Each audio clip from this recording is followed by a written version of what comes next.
Hey friends, if you encounter the exception access violation blue screen of death error on your Windows computer, then please watch this video. I will guide you through the resolutions. So first of all, we need to run the hardware and devices troubleshooter.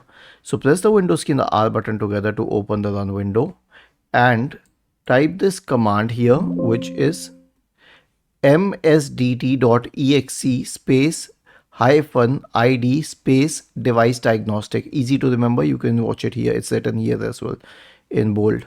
Click on OK, click on run, and it will start detecting the problems. But if it doesn't help, then you can change the user account control settings. So search for UAC in the Windows search bar and click on change user account control settings.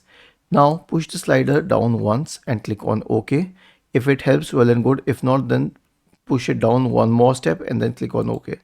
Okay, I'll click on OK and it will ask for an administrator prompt. Click on OK once again. Last one is to disable data execution prevention. Now, how do we do this? Search for the word performance in the Windows search bar and click on adjust the appearance and performance of Windows. The first tab is visual effects. The third tab is data execution prevention. Switch it off, click on apply and click on OK, and then you will have to restart your computer. So right click on the start button, shut down or sign out, and then restart. Was this helpful? If yes, then please subscribe to the channel, and if not, then let us know in the comment section of this video on how we could help you further. Thank you for watching this video and have a nice day.